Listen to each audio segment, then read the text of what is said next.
చేయండి. ఆయన రాజులకు రాజు అయిన దేవుడు, ప్రభులకు ప్రభు అయిన దేవుడు, సింహాసనాసీనుడిగా ఆసీనుడయ్యి కోటాను కోట్ల దేవదూతల మధ్యలో వసించున్న దేవుడు. మన దేవుడు ఎవరంటే స్వస్థపరిచే దేవుడు, మహా గొప్ప వైద్యుడు. ఎవరంట? మహా గొప్ప వైద్యుడు. దేవునికి స్తోత్రం కలుగును గాక. చూడండి, మహా గొప్ప వైద్యుడికి ఉన్న మంచి గుణం ఏంటి? ఆ మహా గొప్ప వైద్యుడు మన దేవుడు. ఆ మహా గొప్ప వైద్యుడికి ఉండే మంచి గుణం ఏంటంటే, మనం ఎప్పుడెప్పుడు దేవుని సహాయం మనం కోరుకుంటామో అప్పుడప్పుడల్లా ఆయన మన యొద్దకు వచ్చి మనకు సహాయము చేసే గుణము మహా వైద్యుడికి ఉన్న గుణము. దేవునికి స్తోత్రం చెప్తామా? దేవుని బిడ్డలారా, మరి ఈ రోజున నీవు ఏ పరిస్థితుల్లో దేవుని మందిరానికి వచ్చావో నాకు తెలియదు. నువ్వు ఏ స్థితిగతుల మధ్యలో దేవుని మందిరానికి వచ్చావో నాకు తెలియదు. ఆయన చెబుతున్న మాట ఏంటంటే, నీ పరిస్థితులలో నీకు సహాయము చేయటకే ఆయన మన మధ్యలో దిగి వచ్చి ఉన్నాడు. ఆయన మన మధ్యలో సంచరిస్తూ ఉన్నాడు. పరిశుద్ధాత్మ దేవునిగా ఆయన మన మధ్యలో సంచరిస్తూ ఉన్నాడు. నువ్వు ఏ పరిస్థితుల మధ్యలో ఈరోజు దేవుని సన్నిధికి వచ్చావో ఆయన బాగుగా ఎరిగిన దేవుడు. ప్రియమైన వారలారా, ఆయన వాక్యం చెప్తుంది, నీవు జీవితంలో ఏ అవసరత ఉందో అవసరతను తీర్చుటకే ప్రభు మన మధ్యలో సంచరిస్తున్నాడు. నువ్వు స్వస్థత పొందుకోవాలని ఆశ కలిగి ఉంటే నీ శరీరంలో స్వస్థత ఇచ్చే దేవుడై ఉన్నాడు. ఈ రోజున నేను గత కాలంలో ప్రార్థన చేస్తూ ఉన్నప్పుడు అనేకులు బలహీనులుగా ఉన్నామని నాకు తెలిసినప్పుడు ప్రార్థన చేస్తూ ఉన్నప్పుడు ప్రభు చెప్తున్న మాట ఏంటంటే, నేను మహావైద్యుణ్ణి, నేను స్వస్థపరచగలిగిన దేవుణ్ణి. ఎప్పుడెప్పుడు వారు నా సహాయం కోరుకుంటారో అప్పుడప్పుడల్లా నేనే వారి యొద్దకు వచ్చి నేను వారికి సహాయము చేయగలిగిన లక్షణము గుణము కలిగిన వాడిని దేవుడు చెప్తున్నాడు. చూడండి, లోకాసు వార్త 19వ అధ్యాయము 5వ వచనంలో మనం చదువుకుంటే అక్కడ జక్కయ్య అనే వ్యక్తి ఉన్నాడు. ఈ జక్కయ్య అనే వ్యక్తి ఏం చేస్తున్నాడంటే, యేసు క్రీస్తు ప్రభుని చూడాలి అని అనుకున్నాడు. యేసు క్రీస్తు ప్రభుని చూడాలని అనుకున్న ఈ వ్యక్తి ఇదిగో మరి ఆయన చూడలేకపోతున్నాడు. యేసు ప్రభుని ఆ జనాల మధ్యలో చూడలేకపోతున్నాడు. కానీ ఈయనకి ఏముందంటే ఒక ఆశ ఉంది. ఏంటి? యేసయ్యను చూడాలనే ఆశ.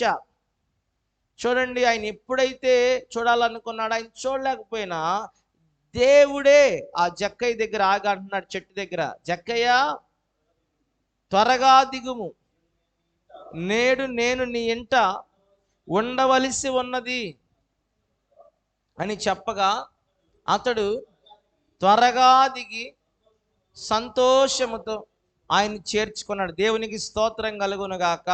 చూడండి, జక్కయ్య చూడాలనుకున్నాడు కానీ యేసు ప్రభువుకి చూడలేకపోయాడు. కానీ ఆయన ఎప్పుడైతే యేసయ్య చూడాలని అనుకున్నాడో యేసయ్య ఆయనకి సహాయం చేయడానికి యేసయ్యే ఆ దగ్గరికి వచ్చి అంటున్నాడు, నువ్వు దిగిరా, నేను నీ ఇంటికి వస్తాను. దీన్ని బట్టి మనకి ఏమర్థం అవుతుంది? మనం ఎప్పుడెప్పుడు దేవుని సహాయం కోరుకున్న అప్పుడప్పుడల్లా దేవుడే మన యొద్దకు వచ్చి మనకు సహాయము చేస్తాడు. చూడండి, యోహాను సువార్త 5వ అధ్యాయములో కూడా, యోహాను సువార్త 5వ అధ్యాయములో ఒక పక్షవాయపు రోగం కలిగిన వ్యక్తి సిలోయేము కోనేటి దగ్గర పడిపోయి ఉన్నాడు. ఈ వ్యక్తి ఎన్ని సంవత్సరాలంటే దాదాపు 38 సంవత్సరములుగా అతడు ఆ స్థితిలోనే పడి ఉన్నాడు. ఇప్పుడు ఇతని యొద్దకు ఎవరు వెళ్ళారు? యేసు ప్రభు వారే అతను వెతుక్కుంటా వెళ్ళారు. దేవునికి స్తోత్రం చెప్పండి. యేసు ప్రభు వారు వెతుక్కుంటూ వెళ్ళారు. చూడండి, ఆయన అక్కడ మాటల సందర్భాన్ని మనం గమనిస్తే 6వ వచనం నుండి చదువుకుందాం. యేసు వాడు పడి ఉండడం చూచి వాడు అప్పటికి బహుకాలము నుండి ఆ స్థితిలో ఉన్నాడని ఎరిగి, చూడండి, నువ్వు స్వస్థపడగోరుచున్నావా అని వాడిని అడగగా ఆ రోగి, అయ్యా, నీళ్లు కదిలించబడ్డప్పుడు నన్ను కోనేట్లో దించుటకు నాకు ఎవడును కూడా లేడు కనుక నేను వచ్చినంతలో మరి ఒక్కడు నాకంటే ముందుగా దిగినని ఆయనకు ఉత్తరం ఇచ్చాను. యేసు, నీవు లేచి నీ పరుపెత్తుకొని నడవమని వాడితో చెప్పగా అట్లనే వాడు స్వస్థత పొంది తన పరుపెత్తుకొని నడిచాడు. దేవునికి స్తోత్రం చెబుదామా? హల్లెలూయా. చూడండి, అక్కడ ఆ యొక్క అనారోగ్యములో వ్యాధితో ఉన్న మనుషుడు అంటాడు, నువ్వు స్వస్థపడగోరుచున్నావా అని యేసుప్రభు అడిగాడు వెళ్ళి. యేసుప్రభు వారిని ఎరిగి ఉన్నాడంట. వాడు అనేక సంవత్సరములుగా అక్కడ ఆ స్థితిలో పడి ఉన్నాడు. ఆయన ఎరిగి ఆ వ్యక్తి దగ్గరికి వెళ్ళి అంటున్నాడు, నువ్వు స్వస్థపడగోరుచున్నావా? అప్పుడు ఆ వ్యక్తి అంటాడు, అయ్యా నేను చాలా కాలం నుండి ఇక్కడ ఉన్నాను, ఆ నీళ్లు కదిలిస్తున్నాయి దేవదూత వచ్చి, నేను మునుగుదామంటే నాకు సహాయం చేయడానికి ఎవడు? అక్కడ ఆ వ్యక్తి ఆ మాట అంటాడు. ఏమంటున్నాడు? నన్ను తీసుకొని వెళ్ళి ఆ నీళ్ళల్లో ముంచి సహాయం చేసేవాడు ఎవడు నాకు లేడు కనుక నేను వెళ్ళే లోపే మరొకడు మునిగి స్వస్థత పొందుకుంటున్నాను, నేను ఇక్కడే ఉంటున్నాను. చూడండి, అతనికి సహాయం కావాలి, సహాయం చేసే వాళ్ళు ఎవరు లేరు. కానీ యేసయ్య ఆయన సహాయం కోరుకుంటున్నాడని ఎరిగి యేసయ్య అక్కడికి వెళ్ళి సహాయం చేశాడు కదా. ఈ రోజున మన దేవుడు మహావైద్యుడు. ఆయనకున్న గుణం ఏంటంటే, మనం ఎప్పుడెప్పుడు ఆయన సహాయాన్ని కోరుకుంటామో అప్పుడప్పుడు ఆయనే మన యొద్దకు దిగి వచ్చి మనకు సహాయం చేసే గుణము మన మహావైద్యుడైన యేసయ్య కలిగి ఉన్నాడు. దేవునికి స్తోత్రం చెబుదామా? ప్రియులారా, ఈరోజు దేవుని వాక్యంలో మనం గమనిస్తే మన యేసయ్య ఎలాంటి దేవుడు అంటే, ఆయన నిన్న నేడు నిరంతరం ఏకరీతిగా ఉన్న దేవుడు. ఆయన మార్పు లేని దేవుడు. ఆయన మార్పులేని దేవుడిగా ఉండి మనల్ని మార్చగలిగిన వాడు. దేవునికి స్తోత్రం చెబుదామా? చూడండి, ఆయన మార్పులేని దేవుడుగా ఉన్నాడు, కానీ ఆయన మనల్ని మార్చగలడు. ఆయన మారడు, కానీ ఆయన మనల్ని మార్చగలడు. దేవునికి స్తోత్రం చెప్తారా? నా మాటలు మీకు అర్థమవుతున్నాయా? మన దేవుడు అప్పుడు ఎలాగైతే ఆయన స్వస్థపరిచాడో ఆ 38 సంవత్సరాలుగా బలహీనుడిగా ఉన్న, రోగంతో ఉన్న వ్యక్తిని, వ్యాధితో ఉన్న వ్యక్తిని, ఇదిగో జక్కయ్య హృదయం ఎరిగి ఆయన యొద్దకే వెళ్ళి దిగిరా నేను నీతో ఉంటానని చెప్పిన వ్యక్తి, ఏ దారిలో జక్కయ్య చూడాలను అదే దారిలో యేసు ప్రభు వచ్చాడు కదా. ఇదిగో మరి ఈ రోజున దేవుని వాక్యం నీతో నాతో ఏం మాట్లాడుతుందంటే, ఆయన మార్పు లేని దేవుడు. ఆయన మనం ఆయన సహాయాన్ని కోరుకున్నప్పుడల్లా ఆయనే మన దారిలో వచ్చి మనకు సహాయం చేసే దేవుడు. ఆయన నిన్న నిరంతరం ఏకరీతిగా ఉన్న దేవుడు. మారని వాడు, మార్పు లేని వాడు, కానీ ఆయన మనల్ని మార్చగలిగిన వాడు. ప్రియమైన వారలారా, దేవుని వాక్యంలో మనం గమనిస్తే ఆయన మనల్ని మార్చగలిగిన వాడు. చూడండి, ఆయన నీకు స్వస్థత ఇచ్చి నీకు ఆరోగ్యవంతునిగా నిన్ను మార్చగలిగిన వాడు. ఆయన నీ దుఃఖమును తొలగించి సంతోషముతో నింపి నిన్ను సంతోషించే వ్యక్తిగా మార్చగలిగిన వాడు. ఆయన నీలో ఉన్న అధైర్యాన్ని తొలగించి ధైర్యము కలిగిన వ్యక్తిగా నిన్ను మార్చగలిగిన వాడు. ఇదిగో వాక్యంలో మనం చూస్తే ఆయన నీ యొక్క అపజయములను తొలగించి జయముతో నిన్ను మార్చగలిగిన వాడు. వాక్యంలో చూస్తే ఈరోజు ప్రార్థనలో నువ్వు ఏది కోరుకుంటున్నావో ఆ కోరికను నువ్వు పొందుకునేటట్టుగా ఆయన నీ పరిస్థితులను మార్చగలిగిన వాడు. దేవునికి స్తోత్రం చెబుదామా? ప్రియమైన వారలారా, చూడండి, ప్రభు నీకు ఏది అడుగుతున్నది నీకు ఇవ్వటానికి ఇష్టపడుతున్నాడు. ఈ రోజున మన జీవితంలో మార్పు లేని దేవుడిగా ఆయన మన మధ్యలో సంచరిస్తూ ఉన్నాడు ఈ ఆరాధనలో. దేవునికి స్తోత్రం కలుగునుగాక. చూడండి, ఈ రోజున మనం గమనిస్తే మన దేవుడు మన పరిస్థితులను మార్చగలిగిన వాడు. మన దేవుడు ఎవరయ్యానంటే ఆయన మనకు సహాయము చేసేవాడు. ఎలా మనకు సహాయం చేస్తాడంటే, నువ్వు ఎలాగైతే ఆయన దగ్గర సహాయం కోరుకుంటున్నావో నీ జీవితంలో, ఆ విధంగా దేవుడు నీకు సహాయం చేసి నీ పరిస్థితులను ఆయన మార్చగలిగిన దేవుడు. నేను రాత్రి ఒక వాక్యం చదువుతున్నప్పుడు దేవుడు నాతో మాట్లాడుతున్నాడు. చూడండి, నిర్గమాకాండం 15వ అధ్యాయం 26వ వచనాన్ని మనం చదువుకుంటే అక్కడ దేవుడి వాక్యం ఎలాగ మనతో మాట్లాడుతూ ఉంది. చూడండి, దేవుని వాక్యంలో నుండి నిర్గమాకాండం 15:26, నీ దేవుడైన యెహోవా వాక్కు శ్రద్ధగా విని ఆయన దృష్టికి న్యాయమైనది చేసి ఆయన ఆజ్ఞలకు విధేయులై ఆయన కట్టడలన్నిటినీ అనుసరించి నడుచుకునే ఎడల నేను ఐగుప్తులో కలగజేసిన రోగములలో ఏది నీకు రానివ్వను. దేవునికి స్తోత్రం చెబుదామా? చూడండి, ఇంకో చదువున్నాను, నిన్ను స్వస్థపరచు యెహోవాను నేనే అనిను. దేవునికి స్తోత్రం. ప్రియమైన వారలారా, ఎప్పుడు దేవుడు నువ్వు సహాయం కోరుకున్నప్పుడల్లా ఆయన నీ వద్దకే వచ్చి సహాయం చేస్తాడంటే, ఆ వాక్యంలో మనం చదువుకున్నప్పుడు కొన్ని నిబంధనలు దేవుడు మాట్లాడుతున్నాడు, కొన్ని అనుభవాల గురించి దేవుడు మాట్లాడుతున్నాడు, కొన్ని దేవుని యొక్క మరి షరతుల గురించి దేవుడు అక్కడ మనతో మాట్లాడుతున్నాడు. ఎప్పుడెప్పుడు దేవుడు నీవు సహాయం కోరుకున్నప్పుడల్లా నీ వద్దకు వచ్చి దేవుడి సహాయం అందిస్తాడంటే, నువ్వు చదవబడిన వాక్యములో ఉన్న ఆ నిబంధనలు, ఆ యొక్క అనుభవములు నువ్వు చేసి కలిగి వ్యక్తిగా ఉన్నప్పుడు దేవుడు నీకు సహాయం చేసే వ్యక్తిగా ఉన్నాడు. ఆ కింద వచ్చిన వాళ్ళు అంటాడు, చూడండి ఒక మాట మనం ఇక్కడ ఆగి చూస్తే, అక్కడ రాయబడిన మాటలు మనం చూస్తే, మీ దేవుడైన యెహోవా వాక్కును శ్రద్ధగా వినాలి, అప్పుడు దేవుడు నీకు సహాయం చేస్తాడు. రెండోది ఆయన అంటున్నాడు, యెహోవా వాక్కు శ్రద్ధగా వినటమే కాదు కానీ ఆయన దృష్టికి నువ్వు న్యాయమైన పనులు మాత్రమే చేసే వ్యక్తిగా ఉన్నప్పుడు దేవుడు నీకు సహాయం చేస్తాడు. ఇంకా లోతుగా మనం ధ్యానం చేస్తే, ఆయన ఆజ్ఞలకు విధేయులుగా నువ్వు ఉండి, ఆయన ఆజ్ఞలన్నీ, ఆయన కట్టడలన్నీ కూడా నువ్వు అనుసరించే వ్యక్తిగా నువ్వు ఉంటే ఆయన నీకు సహాయం చేస్తాడు. దేవునికి స్తోత్రం కలుగునుగాక. ఇంకా మన వాక్యంలో మనం చూసినప్పుడు ఆయన సహాయము చేయటమే కాదంట, ఆయన సహాయము చేయటమే అంతటితో కాదంట, ఆయన నీకు ఏ ఐగుప్తుల్లో వాళ్ళకు కలిగిన ఏ రోగములు కూడా నీకు కలగనివ్వడు. ఐగుప్తు అనగా లోకానికి సాదృశ్యంగా ఉంది. ఈ లోకములో ఉన్న మానవులకు కలిగే ఏ రోగమును కూడా దేవుడు నీకు కలగనివ్వడు. దేవుని బిడ్డలారా, కలగనివ్వకపోవటం కాదంట, ఏది నీ వద్దకు రానివ్వడు. స్తోత్రం. మన వద్దకు ఆయన రానివ్వడు. ఎంత మంచి మాట. ఆయన నువ్వు సహాయం కోరుకున్నప్పుడల్లా ఆయన నీ వద్దకు వచ్చి సహాయం చేయటమే కాదు కానీ ఆయన అంటున్నాడు, ఇదిగో నేను ఐగుప్తీయులకు కలిగిన ఏ రోగమును కూడా నీ వద్దకు రానివ్వను.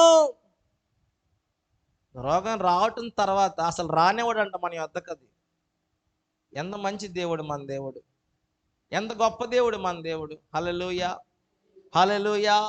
ప్రియమైన వారలారా, వాక్యాన్ని గమనిస్తే ఆయన అంటాడు, నేనే నిన్ను స్వస్థపరచువాడను, నేనే నిన్ను స్వస్థపరచువాడను.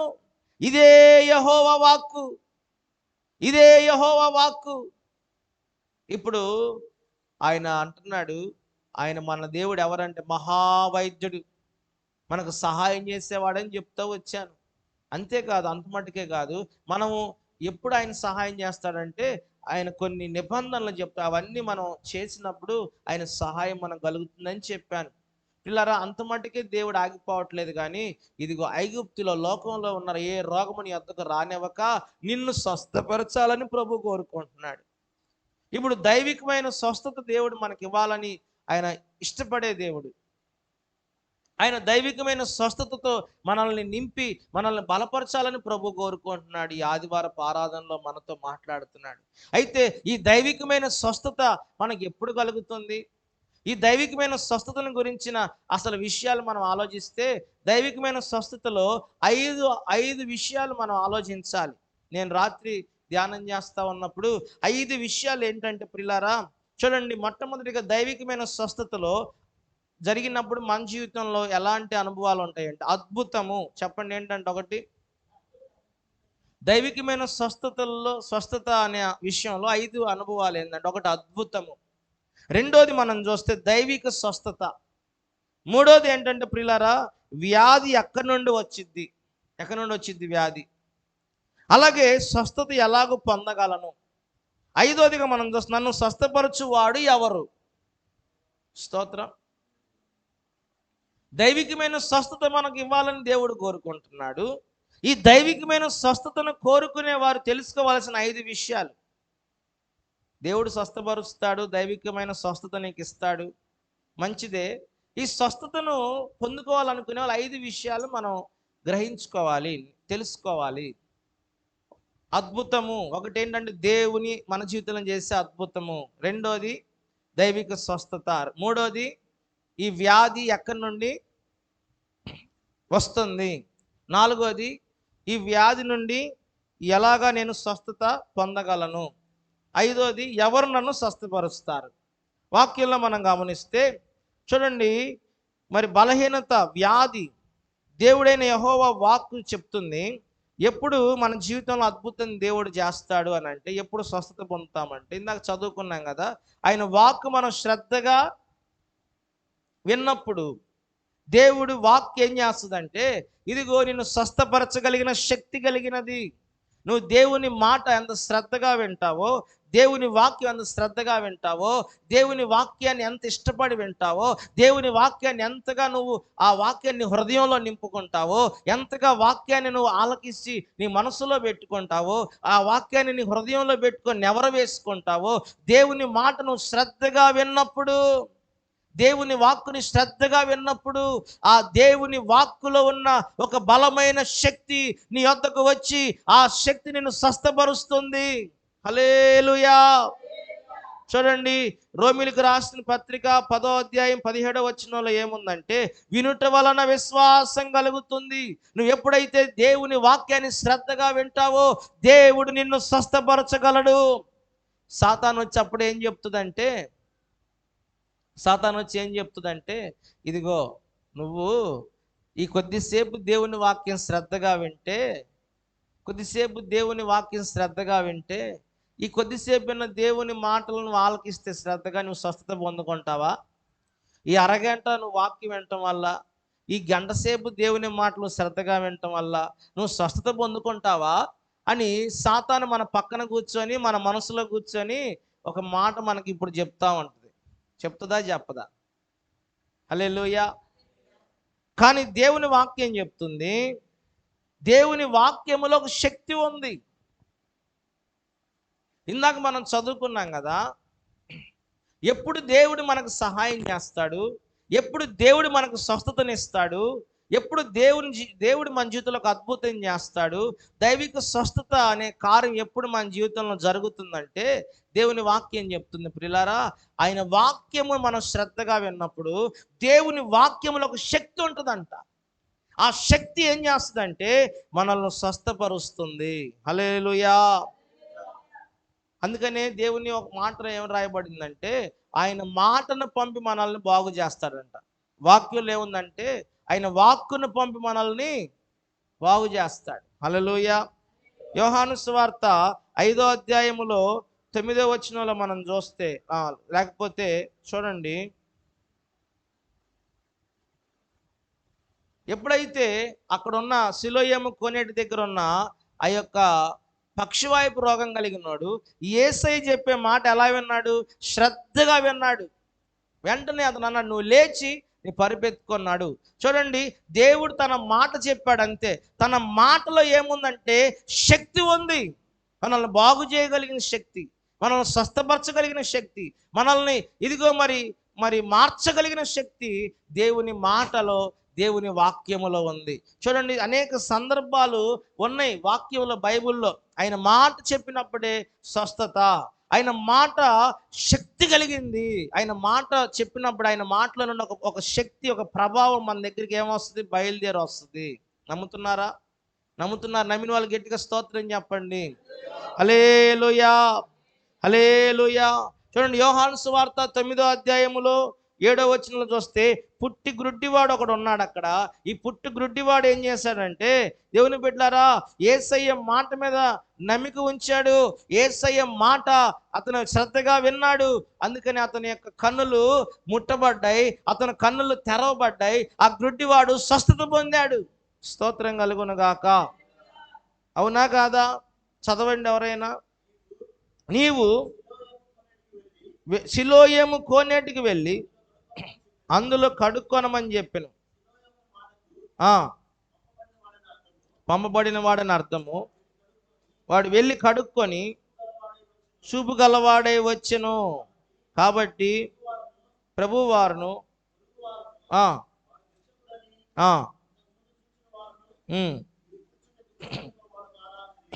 దేవునికి స్తోత్రం కలుగును గాక.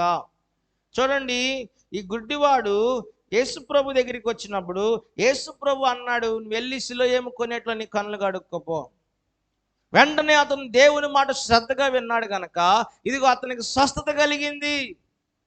అతనికి జీవితంలో ఒక విడుదల కలిగింది. దేవుని కార్యం అతను చూడగలిగాడు. ఈ రోజున దేవుని మాటలు శ్రద్ధగా వినండి. అక్కడ వారు అంటారు, 1వ వచనంలో చూస్తే, ఆ మార్గం పోవచుండు పుట్టు గ్రుడ్డివాడు ఒక మనుషుడు కనబడాడు. ఆయన శిష్యులు బోధకుడా వీడు గ్రుడ్డివాడై పుట్టుకు మరి పుట్టుటకు ఎవడు పాపము చేసెను, వీడా వీని కనినవాడా అని ఆయన అడగగా, యేసు వీడైనను వీని కనిన వారైన పాపం చేయలేదు కానీ దేవుని క్రియలు వీని యందు ప్రత్యక్షపరచబట్టుకు వీడు గుడ్డివాడిగా పుట్టాడు. కొంతమంది అంటారు, ఈ రోగం ఎందుకు వచ్చింది వీడికి, ఈ జబ్బు ఎందుకు వచ్చింది వీడికి, వీడి పాపం చేశాడా, వీడి యొక్క తల్లిదండ్రులు పాపం చేశారా, ఎవరి పాపమును బట్టి ఈ బలహీనత వచ్చింది వీడికంటే, దేవుని బిడ్డలారా దైవిక స్వస్థతలో మొదటి పాయింట్ ఏంటంటే అద్భుతము. ఏంటంట? దైవిక స్వస్థత పొందుకునే వాళ్ళు పొందుకోవాలని ఆశపడే వాళ్ళు తెలుసుకోవాల్సింది ఏంటంటే ఈ 5 విషయాలు క్షుణ్ణంగా తెలుసుకోవాలి. ఈరోజు నేను తెలుసుకున్నాను, మరి నా బిడ్డలేని మీరు తెలుసుకోవాలా లేదా? స్తోత్రం కలుగును గాక. మరి ఏదో పై 4 మాటలు చెప్పి పంపించవచ్చు మీకు, కానీ లోతైన సబ్జెక్ట్ ఎందుకు చెప్పాలనుకుంటున్నానంటే మీరు వాక్యంలో నింపబడాలి. వినుట వలన విశ్వాసం కలుగుతుంది. చూడండి, దేవుని మాట శ్రద్ధగా విన్నప్పుడు దేవుని మాటలో ఒక శక్తి మనం స్వస్థపరిచిద్ది. ఇక్కడ ఈ గుడ్డివాడు స్వస్థత పొందుకోవటానికి ఆ యేసుప్రభు దగ్గర స్వస్థత పొందుకున్నాడు.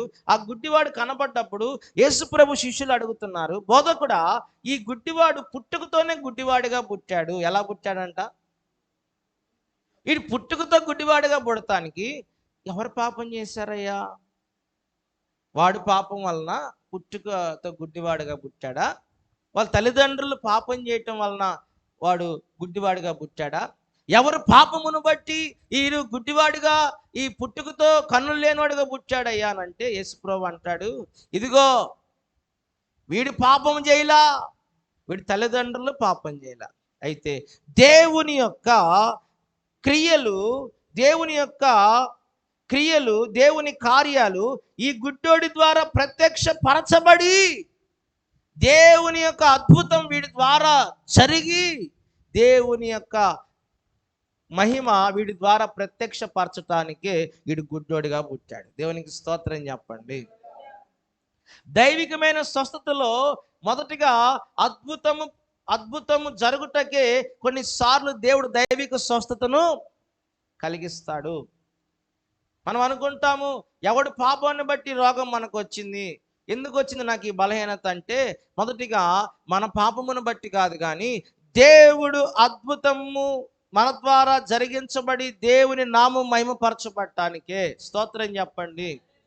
దేవుని నామము మనకు వచ్చిన రోగాన్ని బట్టి మహిమపరచబడదు, కానీ మన రోగము నుండి విడుదల పొంది స్వస్థత పొందుకుంటామే, మనం పొందుకున్న స్వస్థత కార్యమును బట్టి దేవుని నామం మహిమపరచబడుతుంది. నా మాట శ్రద్ధగా ఆలకించండి. మనకు రోగం వస్తే దేవుని నామం మహిమపరచబడదు, మనకు రోగం తగ్గితే దేవుని నామం మహిమపరచబడింది. మనకు స్వస్థత పొందుకుంటాం కదా, మనం పొందుకున్న స్వస్థతను బట్టి దేవుని నామం మహిమపరచబడింది.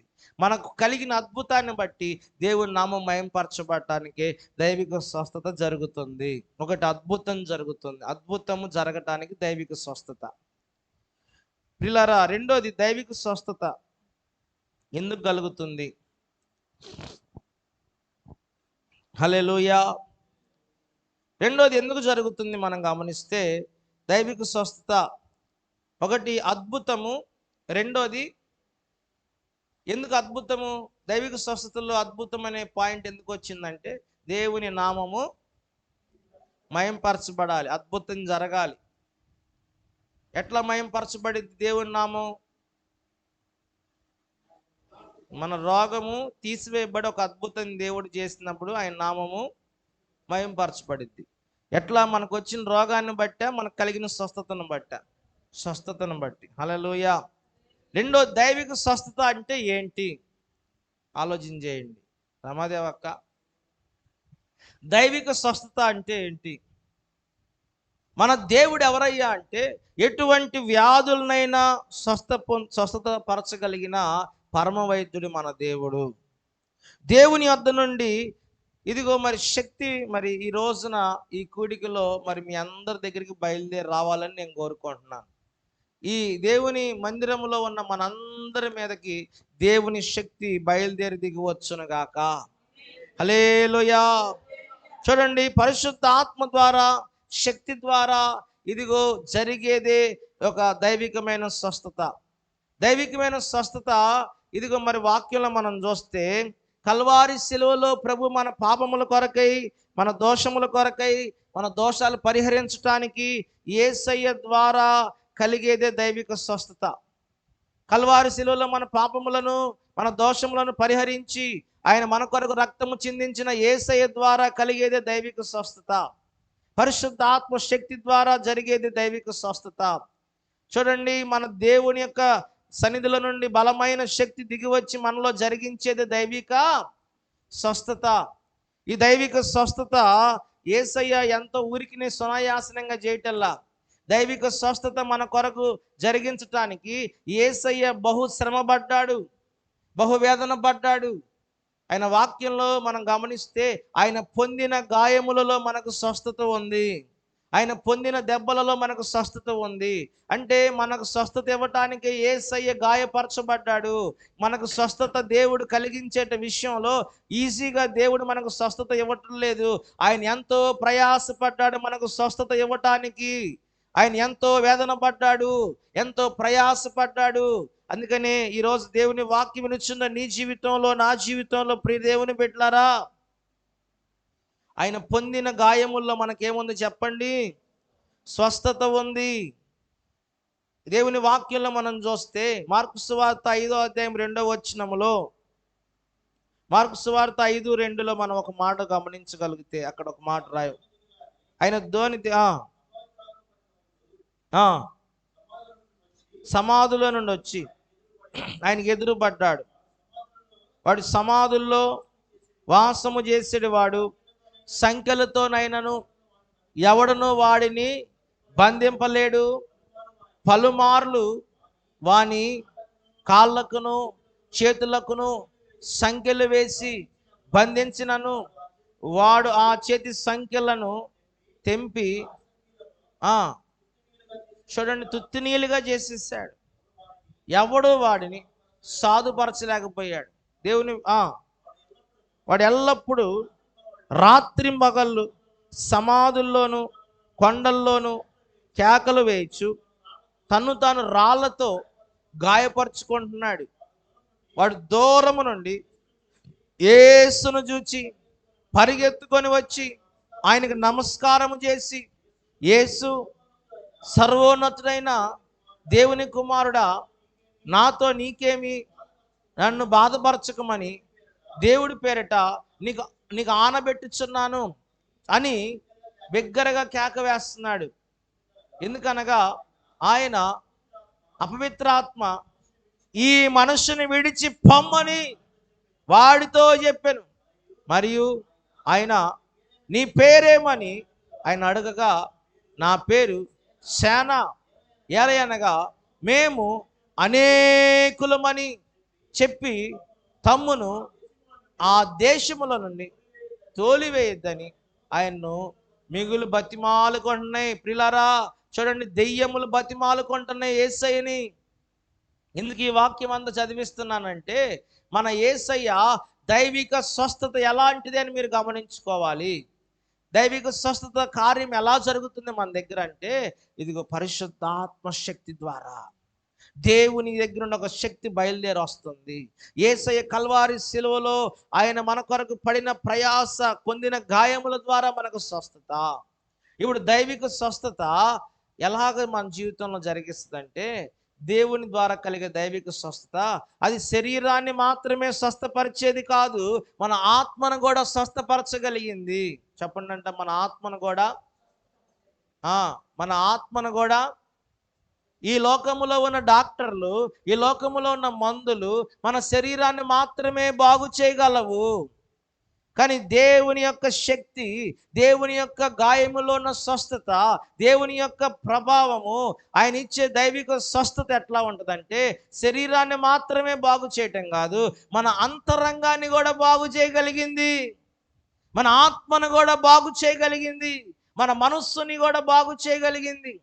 అందుకనే శరీర రోగమైనా, అది ఆత్మీయ వ్యాధి అయినా, యేసు గాయముల్ స్వస్థపరచును, యేసు గాయముల్ స్వస్థపరచును, రక్తమే రక్షణనిచ్చున్, రక్తమే రక్షణనిచ్చున్. హోసన్నా జయమే, హోసన్నా జయమే, హోసన్నా జయం మనకే.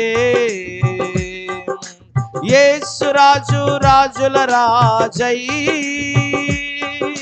త్వరగా వచ్చుచుండే, త్వరగా వచ్చుచుండే, త్వరగా వచ్చుచుండే. హోసన్నా జయమే, హోసన్నా జయమే, హోసన్నా జయం మనకే. యేసు రాజు రాజుల రాజై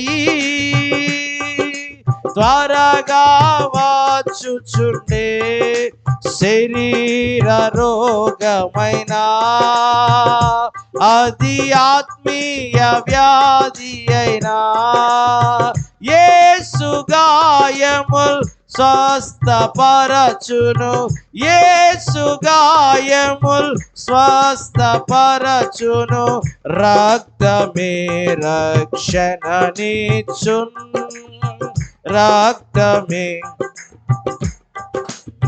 హల్లెలూయా. చూడండి ప్రియమైన వారలారా, దేవుని వాక్యాన్ని మనం గమనించుకుందాం. యేసయ్య ఇచ్చే స్వస్థత ఎలాంటిదంటే మనుషులు ఇచ్చే స్వస్థత లాంటిది కాదు. ఈ లోకంలో మందులు ఉన్నాయి, మందులు నేను తప్పు పట్టట్లా. ఈ లోకంలో డాక్టర్లు ఉన్నారు, వాళ్ళని నేను తప్పు పట్టట్లా. వాళ్ళు ఇచ్చే మందులు మంచి కాదని నేను చెప్పట్లా. అయితే ఈ లోకములో ఇచ్చే వైద్యులు ఇచ్చే మందులు నీ శరీరాన్ని మాత్రమే స్వస్థపరుస్తాయి, కానీ యేసయ్య ఇచ్చే స్వస్థత నీ ఆత్మను కూడా బాగు చేస్తుంది. చూడండి, దానికి ఉదాహరణ ఏంటో తెలుసా? ఇదిగో ఈ సేనా దెయ్యం పట్టిన వాడే. వీడు ఎక్కడున్నాడంటే సమాధుల్లో, కొండల్లో, లోయల్లో ఉన్నాడు. వాడు రాళ్ళను తీసుకొని వాడి శరీరాన్ని వాడే గాయపరుచుకుంటున్నాడు. ఎవరు వాడిని సాధు చేయలేకపోయారు. ఆ ఊళ్ళందరూ కలిసి సంఖ్యలు వేశారు, బంధించారు, కానీ వాడి సంఖ్యలు కూడా తుత్తినీలుగా తెంపేస్తున్నాడు. ఎవడూ అదుపు ఎవడూ వాడిని బాగు చేయలేకపోతున్నాడు. వాడి శరీరాన్ని కాదు, వాడి లోపల ఉన్న దెయ్యాన్ని, వాడి లోపల అలా అయిపోవటానికి ఆ లోపల ఉన్న ఆ బలహీనతని ఎవరు బాగు చేయగలరు? ఏ మందులు బాగు చేయగలిగినాయి? యేసయ్య వచ్చినప్పుడే ఆ యేసయ్య దగ్గరికి వచ్చి పడ్డాడు. నన్ను మాత్రం నువ్వేం చేయొద్దు. ఎవరు నువ్వు అంటే, ఇదిగో నేను సేనా దెయ్యాన్ని. సేనా అంటే అనేక మంది ఉన్నారు వాడి లోపల, ఇతన్ని విడిచి వెళ్ళిపో అని యేసు ప్రభు చెప్పిన వెంటనే ఆ అపవిత్ర ఆత్మలన్నీ కూడా ఆ వ్యక్తిలో నన్ను విడిచి వెళ్ళిపోయినాయి. 15వ వచనం చదివితే 5:15, మార్కు సువార్త 5:15.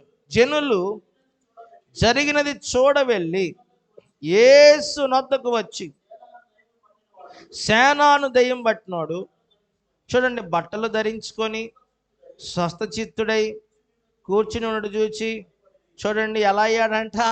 అంతకుముందు బట్టలే వీడికి, అంతకుముందు వస్త్రాలు దొడుక్కునేవాడు కాదు. అంతకుముందు వచ్చిన వాళ్ళందరూ ఎదురుపడే వాళ్ళందరినీ కొట్టి పడదేసేవాడు, వీడి కొట్టుకుని రక్తాన్ని చిందించేవాడు. ఇప్పుడు ఏమయ్యాడంటే స్వస్థచిత్తుడై. ఏమని వాక్యం? అక్కడ జరిగిన కార్యం అంతా చూడటానికి ఆ ఊర్లో జనాలందరూ వచ్చారంట. వచ్చినప్పుడు వీడు ఎట్లున్నాడంటే, అప్పుడు దాకా దెయ్యాలతో పీడించబడతా నెమ్మది లేనోడు, సమాధుల్లోనే ఉండేవాడు, కొండల్లో ఉండేవాడు, తను తాను గాయపరుచుకునేవాడు, ఇతరులను గాయపరిచేవాడు, ఎవరు కూడా ఆగేవాడు కాదు. ఇప్పుడు బాగుపడ్డాడంట, స్వస్థత పొందాడు, వస్త్రాలు ధరించుకొని యేసయ్య పాదాల దగ్గర బుద్ధి కూర్చున్నాడు. దేవునికి స్తోత్రం చెప్పండి. చూడండి, ఎందుకు ఈ మాట అంటే, యేసయ్య ఇచ్చే స్వస్థత నీ శరీరాన్ని కాదు, నీ లోపల ఉన్న నీ అంతరంగము, అది ఆత్మీయ రోగమైన, అది దెయ్యపు కార్యమైన, అది అంతరంగమును నీ ఆత్మను కూడా బాగు చేయగలిగింది. ప్రియమైన వారలారా, గమనించుకోవాలి. దేవుడు స్వస్థత ఆయన ఇదిగో ఈ రోజున మన జీవితంలో మనం పొందుకోవడానికి దేవుడు మనకు సహాయం చేయనుగాక. చూడండి, మూడోదిగా ఏంటంటే ఈ వ్యాధి ఎక్కడి నుండి వస్తుంది. ఓకే, దేవుడు మనం స్వస్థపరచడానికి, అద్భుతం చేయటానికి, ఆయన నామం మహిమపరచడానికి మన జీవితంలో ఒక స్వస్థత జరిగిస్తాడు. రెండోది, ఆయన దైవిక స్వస్థత ఎలాంటిది అని అంటే అది మన శరీరాన్నే కాదు మన ఆత్మను కూడా బాగు చేయగలిగింది. మూడోది, ఈ వ్యాధి ఎక్కడి నుండి వస్తుంది, అసలు ఎలా వస్తుంది మనకి? చాలామంది ఏమంటున్నారంటే దేవుడే నాకు ఈ రోగం పెట్టాడు. ప్రియమైన వారలారా, దేవుడు ఎప్పుడు మనకు రోగం పెట్టడు. దేవుడు ఎప్పుడు మనకు వ్యాధినివ్వడు. ఆయన పని ఏంటంటే మనల్ని బాగు చేయటమే. ఆయన పని ఏంటంటే మనల్ని ఆయన మార్పు చెందించడానికే మార్చగలిగిన వాడే ఆయన. మనం ఎప్పుడు వ్యాధిలో, రోగములో, బలహీనతలో ఉండటం ఏమాత్రము దేవునికి ఇష్టము లేదు. ఆయన మనం బాగు చేసే దేవుడు, స్వస్థపరిచే దేవుడు. కానీ ఈ రోగం ఎక్కడి నుండి వస్తుంది? జాగ్రత్తగా ఇది ఒక పాయింట్గా మీరు వినాలి. మనకి రోగము, వ్యాధి ఎక్కడి నుండి వస్తుందంటే దేవుడి యొద్ద నుండి రావట్లేదు, సాతాను యొద్ద నుండే వస్తుంది. ఎక్కడి నుండి వస్తుంది? యోహాను సువార్త 10వ అధ్యాయం 10వ వచనం మనం చదువుకుంటే,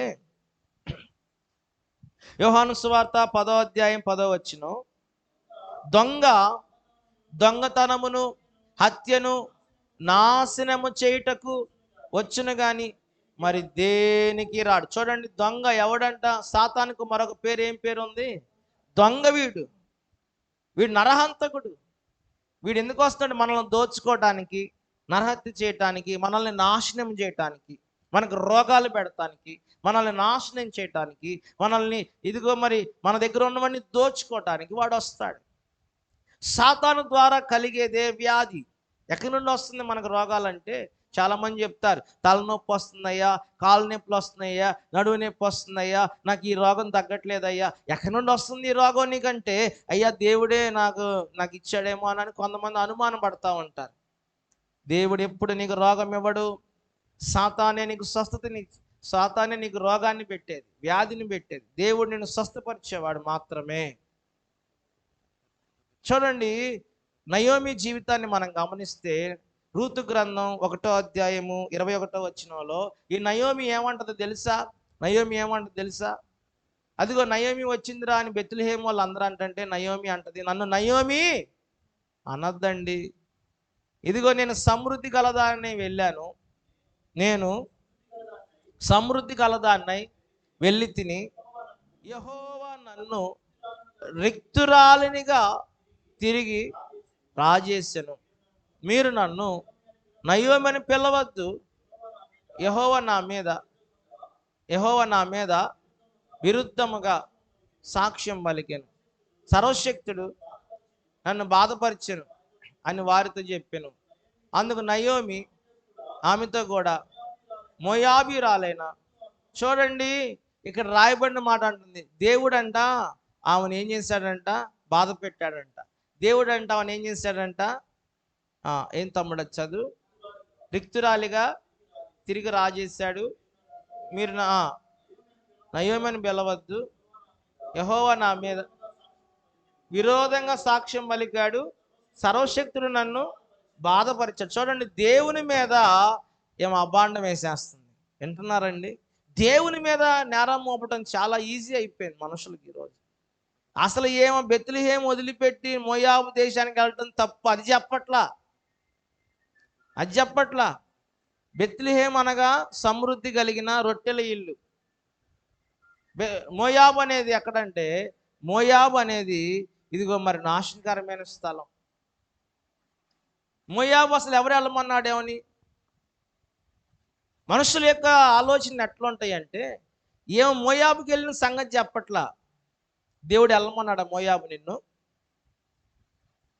నీ కరువు వస్తే దేవుడు పోషించగలలేడా? అందరూ ఆడే ఉన్నారు కానీ ఎందుకు వెళ్ళా? స్తోత్రం చెప్పండి. ఏమేమంటదంటే, ఏం చేసిన తప్పు మాత్రం చెప్పట్లేదు. దేవుడు చిత్తం లేకుండా నేను మోయాబుకి వెళ్ళాను, అందుకే నష్టపోయానని చెప్పట్లేదు.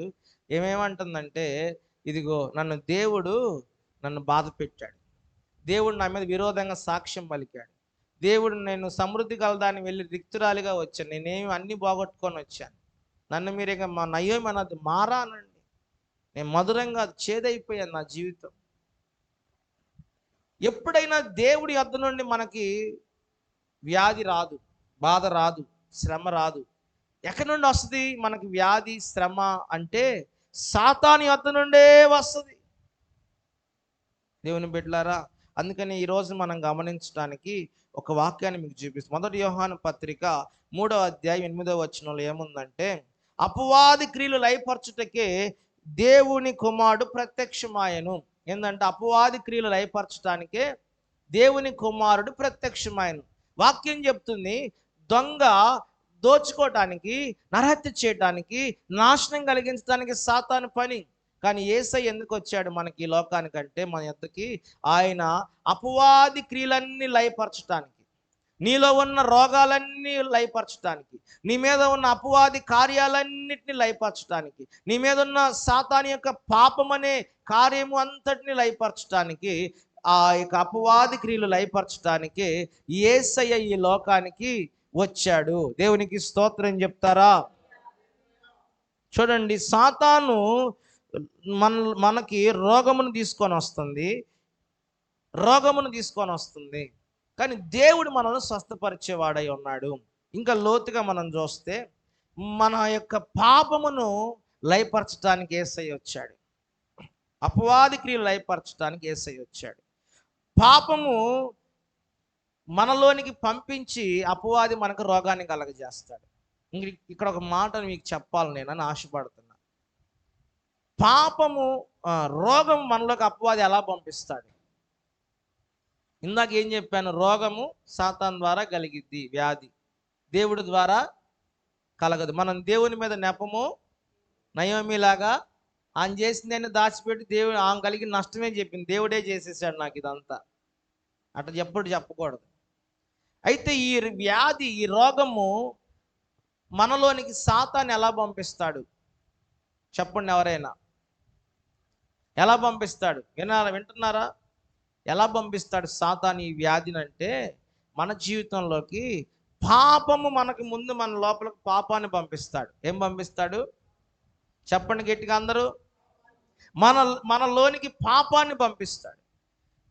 దేవుడు పాపములను, అపవాది కార్యాలను లయపరచడానికి వచ్చాడు.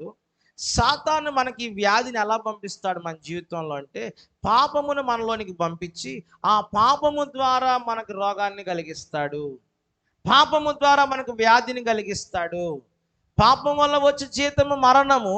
అంత మాత్రమే కాదు, వ్యాధి కూడా. పాపం వల్ల మరణమే రాదు, మనకు వ్యాధులు కూడా వస్తాయి దేవుని బిడ్డలారా. అందుకని 2వ రాసుల గ్రంథంలో 5వ అధ్యాయము 27వ వచనంలో ఒక మాట మనం గమనిస్తే, ఇక్కడ ఎలీషా శిష్యుడైన గెహాజీ ఉన్నాడు. ఈ గెహాజీ జీవితంలో మనం చూసినప్పుడు, కాబట్టి నయమాను కలిగిన కుష్టును నీకును నీ సంతతికిని సర్వకాలము అంటి ఉండునని చెప్పగా, వాడు మంచు వలె తెల్లనైన కుష్ఠము కలిగి ఎలీషా యొద్ద నుండి బయటికి వెళ్ళాడు. చూడండి, ఈ ఎలీషా శిష్యుడు గెహాజీ ఉన్నాడు. ఇతనికి వ్యాధి కలిగింది, కుష్టు వ్యాధి కలిగింది. ఎలా కలిగింది వ్యాధి అంటే, ఇతను పాపము చేశాడు. పాపము వలన ఇతనికి ఏమొచ్చిందంటే వ్యాధి. సాతాను మనకు వ్యాధి ఎట్లా కలిగిస్తాడంటే, ముందు మనల్ని పాపములో పడేస్తాడు, తర్వాత పాపము ద్వారా వ్యాధిని మనకు పుట్టిస్తాడు. ఈ కుష్ఠరోగం కలిగింది గెహాజీకి. ఎట్లా అంటే, ఈయన పాపం చేశాడు. ఏంటి ఈయన చేసిన పాపము? చూడండి, 2వ రాజుల గ్రంథము 5వ అధ్యాయం 23వ వచనంలో చూస్తే, ఇక్కడ ధనాపేక్ష కలిగిన వాడిగా ఉన్నాడు. ఎలా ఉన్నాడు? ధనాపేక్ష. ఇదొక రకమైన పాపం, డబ్బు పిచ్చి, ధనాపేక్ష. చూడండి, రెండవదిగా మనం చూస్తే 5వ అధ్యాయము 2వ రాజులు 5వ అధ్యాయం 25లో అంటాడు. ఇక్కడ ఎలీషా గారు అడుగుతాడు. ఏమడుగుతున్నాడు? అతను లోపలికి వెళ్ళిన వెంటనే తన యజమాని ఎలీషా ముందు నిలబడితే అన్నాడు. ఎలీషా వాడిని చూసి అంటాడు, గెహాజీ ఎక్కడి నుండి వచ్చితివి అడిగినందున వాడు, నీ దాసునైన నేను ఎచ్చడికి పోలేదు, అబద్ధం చెప్తున్నాడు. ప్రియమైన వారలారా, అప్పుడు ఆయన అంటాడు, నువ్వు రథం వెనకాల పరిగెత్తేటప్పుడు నీ మనసు నాతో రాలేదా? ఏమయ్యా, చూడండి, రెండవది ఏంటంటే ఇతను ఆ వ్యాధిని సంపాదించుకున్నాడు. వ్యాధి కలిగిన విషయం ఏంటంటే, ఒకటి ధనాపేక్ష అనే పాపము అతను పడిపోయాడు. రెండోది ఇప్పుడు అబద్ధం చెప్తున్నాడు. ఈ అబద్ధం చెప్పడం కూడా ఒక పాపమే. చూడండి, ధనాపేక్ష గలవాని ఇంటిలోనంటే అనేక సమస్యలు వస్తూ ఉంటాయి. మీకు తెలుసుకోండి, గుర్తుపెట్టండి. ఈరోజు ఎవరైతే డబ్బు పిచ్చితో పరిగెడతా ఉంటారో, ధనము అని పరిగెడతా ఉంటారో, ఈ ధనాపేక్ష సమస్త కీడులకు మూలమని బైబుల్ వాక్యం చెప్తుంది కదా. ధనాపేక్ష కలిగి ఈ గెహాజీ పాపము చేశాడు, అబద్ధం ఆడుతున్నాడు, అబద్ధం అనే పాపము చేశాడు. కాబట్టి ఇతనికి కుష్ఠ రోగం కలిగింది. ఇతనికి పాపము ముందు లోపలికి పంపించి సాతాను పాపము ద్వారా రోగం వచ్చేసింది. ఇంకా లోతుగా మనం చూస్తే 2వ దినవృత్తాంతాల గ్రంథం 26వ అధ్యాయం 18, 19 వచనాల్లో, లేకపోతే 15వ వచనం 16వ వచనం చదువుకుంటే, ఈ 15వ వచనంలో చివరి మాట ఉంటుంది, అతడు స్థిరపడు వరకు అతనికి ఆశ్చర్యకరమైన సహాయము కలిగిన గనక అతని కీర్తి దూరముగా వ్యాపించెను. అయితే అతడు స్థిరపరచబడిన తర్వాత అతను మనస్సును గర్వించి చెడిపోయెను. చూడండి, ఈ ఉజ్జియానేనా, స్తోత్రం కలుగును గాక. ఈ యొక్క రాజు దేవుడు అతన్ని స్థిరపరిచేంత వరకు బాగానే ఉన్నాడు. దేవుడు అతను బాగా బలపరిచాడు. అతని రాజ్యాన్ని, అతని దేశాన్ని, అతని పరిస్థితులన్నీ కూడా బాగా బలపడ్డాడు. ఈయన బాగా బలపడిన తర్వాత ఈయన ఏం చేస్తున్నాడంటే మనస్సును గర్వించాడు. ఈయన చేసిన పాపం ఏంటంటే, గర్వించటమే ఒక పాపం. చెప్పండి ఏంటంట? నా మాటలు అర్థమవుతుంది, ముగించుకుందామా? స్తోత్రం కలుగును గాక. దేవుని వాక్యంలో చూసినట్టయితే ఈ యొక్క రాజు గారు పాపము చేశాడు. ఏంటి ఇతను చేసిన పాపం అంటే గర్వించటం. ఈ ఉజ్జియా అనే రాజు దేవుడు బలపరిచిన దాకా తగ్గించుకొనే ఉన్నాడు, దేవునికి అనుకూలంగానే ఉన్నాడు, దేవుని ఆశ్రయించాడు, దేవుని దగ్గర ఎట్లా ఉన్నాడు, దేవునికి అనుకూలంగా ఉన్నాడు, దేవుని ఆశ్రయించాడు, దేవుని చిత్తాన్ని నెరవేరుస్తూ వచ్చాడు. ఇతను ఎప్పుడైతే బలపరచబడ్డాడో, ఎప్పుడైతే దీవించబడ్డాడో, ఎప్పుడైతే బాగా దేవుడు ఆశీర్వదించాడో, ఇతను ఏమవుతున్నాడంటే మనస్సులో గర్వించాడు, గర్వం అనే పాపంలో పడిపోయాడు. అన్నమాట అర్థమవుతుందండి? మనోళ్ళు కూడా అన్ని ఏమి లేనప్పుడు బాగానే ఉంటారు దేవునితో. దేవుడు కొంచెం హెచ్చించిన తర్వాత ఇప్పుడు గర్వం అనే పాపంలో పడిపోయి దేవుని యొక్క ఆశీర్వాదాన్ని పోగొట్టుకుంటున్నారు. సాతాను ఈ ఉజ్జియాలో గర్వం అనే పాపంలో పడేసింది ఉజ్జియా రాజు గారిని. ఇప్పుడు ఆ పాపము ద్వారా ఇతనికి ఏం కలిగిందంటే కుష్ఠరోగం కలిగింది ఇతనికి కూడా. చూడండి, సేవకుల్ని ఎదిరించాడు. సేవకుడు చేయవలసిన బలిపీఠం మీద యాజక ధర్మాన్ని ఇతను రాజుగారు వెళ్ళి దేవునికి ధూపం వేస్తున్నాడు. ఇప్పుడు ప్రధాన యాజకుడు వచ్చి అన్నాడు, అయ్యా నువ్వు వేయకూడదు అయ్యా ధూపం, రాజుగారు మేము సేవకులను దేవుని మందిరంలో సేవ చేయాలయ్యా, నువ్వు కాదయ్యా అంటే, ఎవడ్రా మీరు అన్నాడు. సేవకులను ఏమన్నాడు? సేవకులను ఎదిరించిన తర్వాత అయినప్పటికీ ధైర్యం చేసి సేవకులు, నువ్వు దేవునికి విరోధంగా పాపం చేస్తున్నావు అయ్యా, నువ్వు అలా చేయకూడదని చెప్పిన వినకుండా చేసినప్పుడు వెంటనేనంట అతన్ని దేవుడు మొత్తాడని రాయబడింది. గర్వము అనే పాపములో ద్వారా సాతాను ఏం చేస్తున్నాడు? రోగాన్ని కలిగిస్తున్నాడు. కుష్ఠరోగం కలిగింది. దేవుని బిడ్డలారా, ఈరోజు నీవు నేను మనం గమనిస్తే యేసుక్రీస్తు ప్రభువారు మన పాపములను లయపరచడానికి ఆయన వచ్చాడు. ఆయన మనకు వ్యాధులు ఎప్పుడు కలిగించడు. ఆయన మనం స్వస్థపరిచే దేవుడు, ఆయన మనల్ని బలపరిచే దేవుడు, మన పరిస్థితులను మార్చగలిగిన దేవుడు. చూడండి, ఈరోజు నీ బుద్ధులను బట్టి, నీ స్వభావాలను బట్టి దేవుడు నీ వద్దకు రావట్లేదు. నువ్వు దేవుని సహాయం కోరుకునే విషయాన్ని దేవుడు చూసి వస్తున్నాడు నీ వద్దకు, నా వద్దకు మనం స్వస్థపరచడానికి. వాక్యంలో చూసినప్పుడు కీర్తనలో 103:3 ఉంది, ఆయన నీ దోషములన్నిటినీ క్షమించువాడు, నీ సంకటములన్నిటిని కుదుర్చువాడు. దేవునికి స్తోత్రం కలుగునుగాక. ఇప్పుడు ఈరోజు ఏం తెలుసుకున్నాం? యేసు ప్రభు దగ్గర నుండి నీకు వ్యాధి ఏమాత్రము రాదు. ఎవరి దగ్గర నుండి వస్తుంది? సాతాను ఎలా మనకు వ్యాధి మనలోకి పంపిస్తాడు? పాపము చేయించి, పాపము ద్వారా పాపమును బట్టి మరణమే కాదు వ్యాధి కూడా వస్తుంది. దేవునికి స్తోత్రం కలుగునుగాక. హల్లెలూయా, హల్లెలూయా. దేవునికి స్తోత్రం కలుగునుగాక. దేవుడి మాటలు మనందరి హృదయంలో నీరు కట్టి ఫలింపచేయునుగాక. ఆమేన్, ఆమేన్. అందరూ కూడా మోకరించుదాము, ప్రార్థన చేసుకుందాం. చూడండి, దేవుడు ఇదిగో మరి మొదటిగా అద్భుతము, దైవిక స్వస్థతలో ఏముందంటే అద్భుతము. రెండోది, ఇదిగో దైవిక స్వస్థత ఏం చేస్తుందంటే నీ శరీరాన్ని మాత్రమే కాదు, నీ ఆత్మను కూడా బాగు చేస్తుంది. మూడోది, ఈ వ్యాధి ఎక్కడి నుండి వస్తుంది అంటే సాతాను ద్వారా వస్తుంది, దేవుని ద్వారా రావటం లేదు. ఇదిగో దేవుడు నీ సంకటములను కుదిర్చేవాడు, నీ యొక్క పాపములను క్షమించేవాడు, నీ దోషములను క్షమించేవాడు.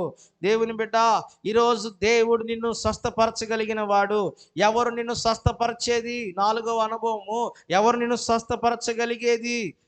యేసయ్య నిన్ను స్వస్థపరచగలడు. స్వస్థత అనేది పిల్లల రొట్టె. యేసయ్య స్వస్థత అనే రొట్టెను మనకిచ్చి స్వస్థపరిచే దేవుడై ఉన్నాడు. ఇదిగో మరి ఎవరు నిన్ను బాగు చేయగలిగిందంటే ఆయనే. నేనే నిన్ను స్వస్థపరచువాడనని 26వ అధ్యాయములో 15వ అధ్యాయము నిర్గమాకాండం 15:26లో చెప్పినట్లుగా నేనే నిన్ను స్వస్థపరిచే దేవుడను, నేనే నిన్ను స్వస్థపరిచే యెహోవానని చెప్పినట్లుగా యేసయ్య నిన్ను స్వస్థపరిచే దేవుడు.